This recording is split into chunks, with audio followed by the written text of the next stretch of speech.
E agora nós vamos ao vivo para Brasília conversar com a repórter Vanessa Lima, que está ao lado do ministro da Secretaria de Comunicação da Presidência, Paulo Pimenta, e traz as repercussões do governo em relação a essa tentativa de golpe de Estado. Vanessa, bom dia.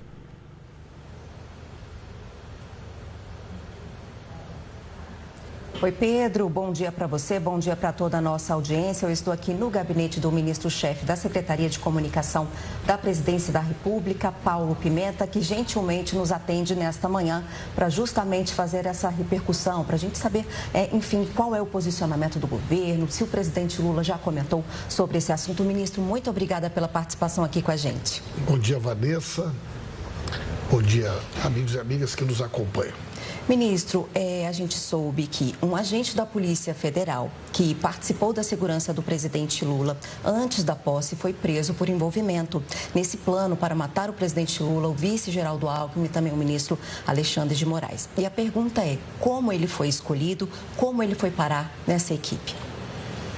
Uma ótima pergunta, Vanessa. Quando a gente ganha uma eleição presidencial, ocorre um processo de transição. Esse processo de transição, ele ocorre em todos os órgãos da administração pública. O governo que entra indica pessoas e o governo que sai indica pessoas. Este cidadão foi indicado pelo governo anterior. A Polícia Federal é uma instituição de Estado. A partir da eleição, uma série de procedimentos que já fazem parte da transição, passam a ser de responsabilidade do governo que estava lá, né? Então, esse cidadão foi indicado pelo governo anterior. É bom a gente lembrar, na época, o ministro da Justiça do governo anterior era o Anderson Torres, que depois foi indicado para ser o secretário de Segurança do DF. Exatamente uma figura que está no centro dessa investigação.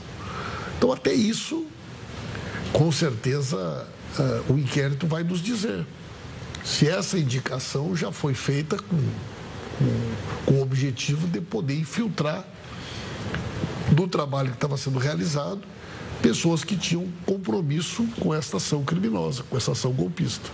Então, os nomes são definidos pela Polícia Federal. O senhor considera que houve algum tipo de falha nessa questão? Talvez não tenha sido falha, tenha sido intencional mesmo, né? Porque foi o governo anterior que indicou. Não foi o nosso governo que indicou, nem fomos nós que convidamos, né? A Polícia Federal, o Exército, a Receita Federal, são instituições do Estado brasileiro. Elas não são instituições de governo. Agora nós descobrimos que essas instituições haviam sido tomadas de assalto pelos criminosos. Mas até então, na história do Brasil, sempre se estabeleceu uma relação republicana na transição com o Fernando Henrique, com o Lula, com a Dilma. Então, é pela primeira vez que nós estamos nos deparando com uma situação onde a gente tem que ver se dentro de uma determinada instituição, uma pessoa que está lá representando o Estado brasileiro, estava ou não comprometido com uma ação criminosa. Então, eu não acho que tenha ocorrido nenhuma falha, né? Pelo contrário, talvez o que tenha ocorrido foi uma ação deliberada por parte de pessoas que faziam parte do governo anterior e que estão agora sendo aí, né? À medida que vai se tornando público essa investigação, a gente vai descobrindo conexões e realidades que até então a sociedade brasileira desconhecia.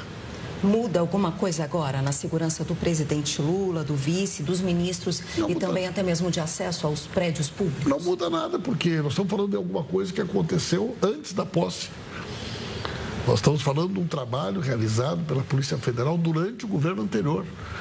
Quer dizer, a partir do 1º de janeiro, quando o presidente Lula tomou posse, foi nomeado um outro diretor-geral da Polícia Federal. Então, em absoluto, isso não altera nada, né, do cotidiano, do trabalho que é realizado hoje.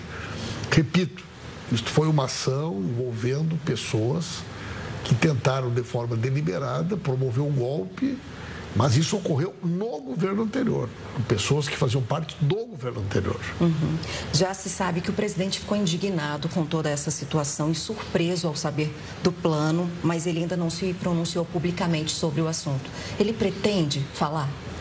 Olha, o presidente recebeu com perplexidade e com indignação, né? Não é uma coisa trivial você imaginar que o ajudante de ordem do Bolsonaro, o tenente-coronel Cid, tinha no computador dele um plano detalhado que envolvia o assassinato do presidente Lula, do vice-presidente Alckmin, do presidente do Tribunal Superior Eleitoral.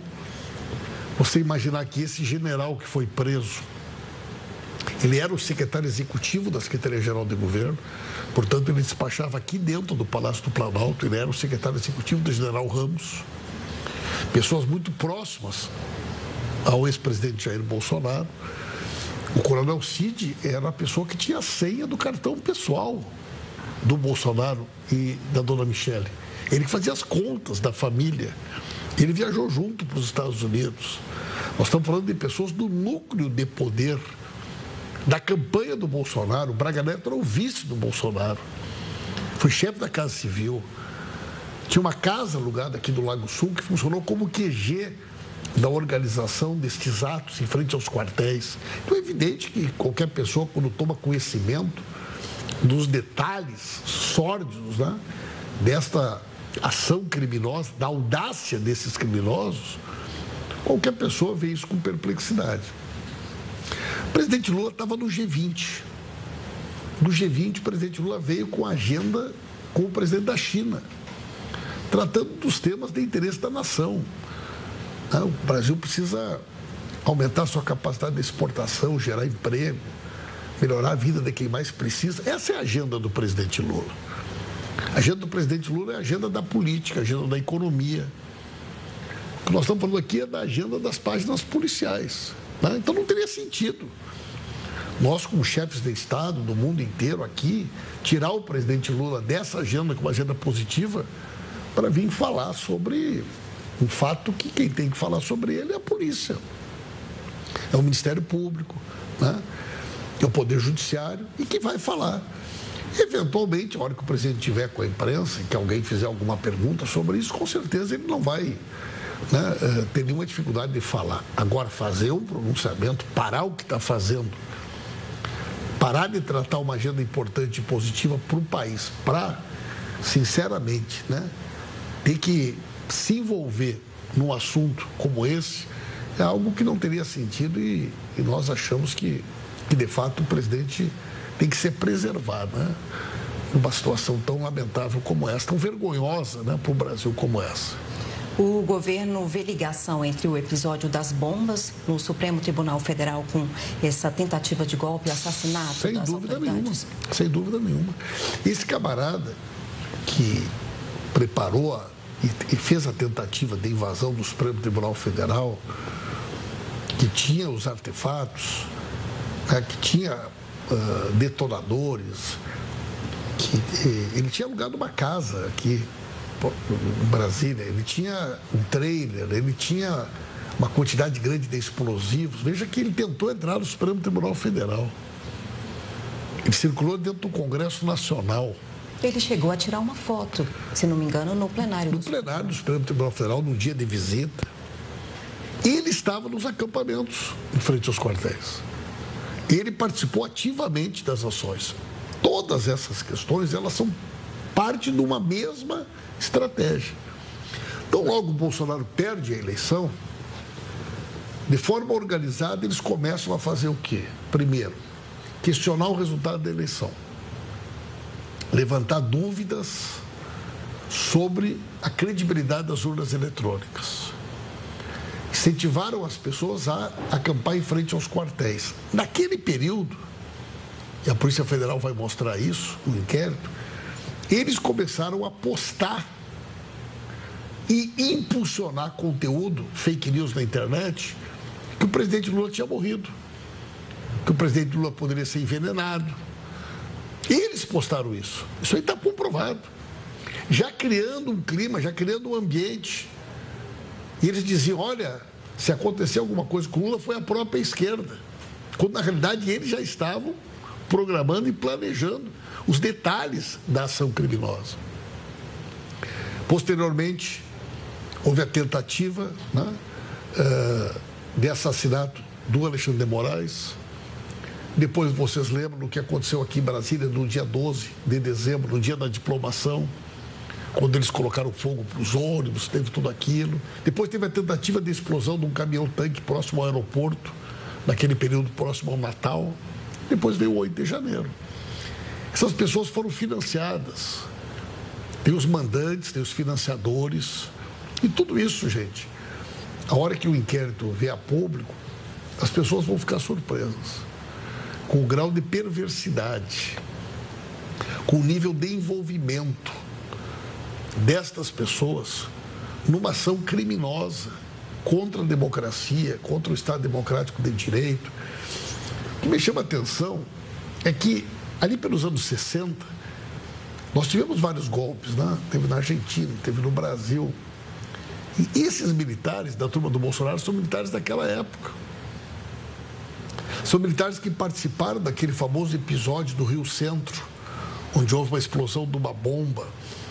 Então, eles têm uma cabeça dos anos 60, uma cabeça dos anos 70, dos golpes, né, que foram dados, e tentaram repetir aqui o mesmo tipo de conduta, através da violência, impedir que a vontade popular expressa pela urna pudesse ser respeitada. Então, é muito grave, né, é lamentável que a gente chegue a esse ponto, né, e não podemos, de maneira alguma, sinalizar qualquer tipo de disposição com a impunidade diante da gravidade desses crimes, né? Essas pessoas que cometeram esses crimes, elas têm que ter consciência da gravidade, que atentar contra a democracia é atentar contra a sociedade brasileira, que é atentar contra a Constituição, e eles serão responsabilizados, né? A partir da conclusão do inquérito, eles serão indiciados. O Ministério Público Federal, denunciando, né, aqueles que serão denunciados, eles se tornam réus e eles irão a julgamento no Supremo Tribunal Federal. E condenados serão presos. Eles vão cumprir pena de prisão por crime contra a democracia, por crime contra o Estado Democrático de Direito. E com certeza o inquérito está para ser concluído a qualquer momento. A gente vai ficar sabendo, além dessas figuras que já estão presas, quem são as outras pessoas que estão também envolvidas nessa cadeia de comando desta organização criminosa, que, ao que tudo indica, tinha como principal líder o próprio Bolsonaro.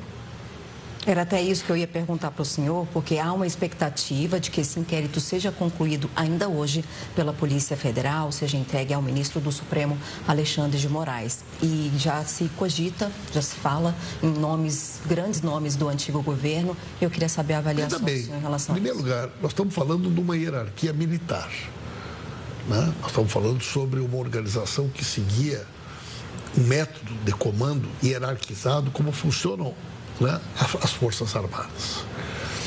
Alguém vai imaginar que o ajudante de ordens do Bolsonaro, Coronel Cid, tinha a minuta do golpe no computador, que despachou várias vezes com o Bolsonaro nesse período, que o Braga Neto, que foi o candidato a vice, que era o chefe da Casa Civil, que coordenava esse QG do golpe aqui em Brasília, que esse general que foi preso, Mário Fernandes, que era o secretário executivo da Secretaria-Geral de Governo, que despachou durante o mês de dezembro em várias oportunidades com o Bolsonaro.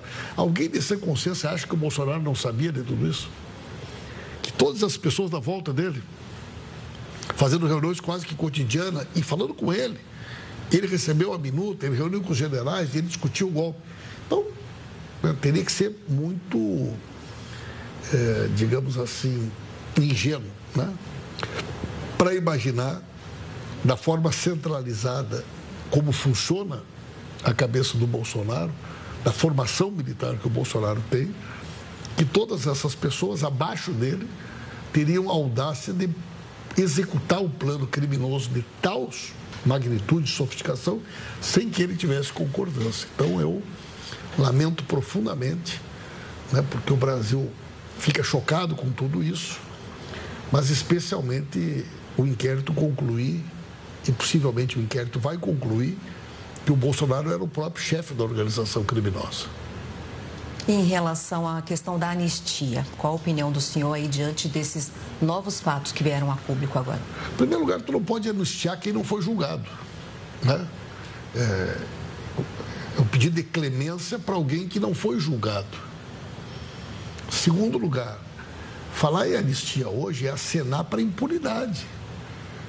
Quer dizer, você imaginar que pessoas que tentaram matar o presidente da República, matar o vice-presidente, matar o presidente do Tribunal Superior Eleitoral, utilizando a estrutura do Estado, generais, coronéis, agentes da Polícia Federal, envolvendo o próprio presidente da República, essas pessoas serem aliciadas por quê? Não vão pagar pelos crimes que cometeram? Estão pedindo clemência agora? Foram tão corajosos, tão audaciosos na hora de promover o golpe.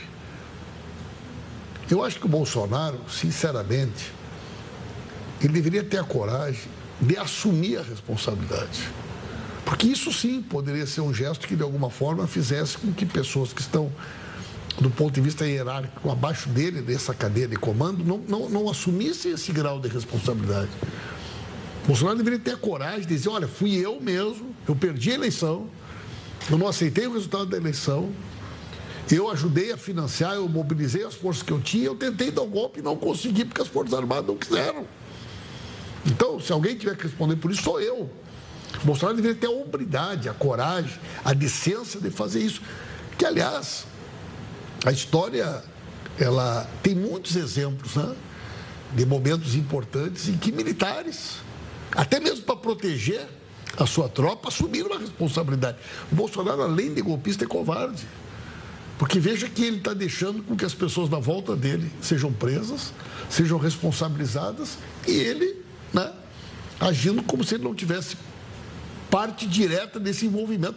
Gente, o Bolsonaro fugiu para os Estados Unidos e levou junto uma caixa de joias, cheia de joias, que ele tinha ganho como presidente. Ele fugiu para os Estados Unidos e vendeu nos Estados Unidos. Então, nós estamos falando de uma figura assim, que envergonha o país, mas que certamente vai estar nesse inquérito e vai pagar, né? Bolsonaro vai pagar pelos crimes que cometeu. Ministro, uma última questão é em relação aos militares envolvidos nesse plano para matar o presidente Lula. O senhor acha que a imagem do Exército fica manchada de alguma maneira e também a relação do presidente Lula com os militares, ela vai ficar estremecida de alguma forma? De forma nenhuma, muito pelo contrário. Pelo que eu tenho conversado com os comandantes, eles são os principais interessados em separar o joio do trigo. Uma laranja podre, ela, se não for tirada de dentro da caixa, ela pode apodrecer todas as laranjas. Com a massa podre, a mesma coisa. Os militares são os primeiros interessados em tirar a laranja podre de dentro, né, da corporação. Está tendo total colaboração, disposição, compromisso com a democracia e com a Constituição.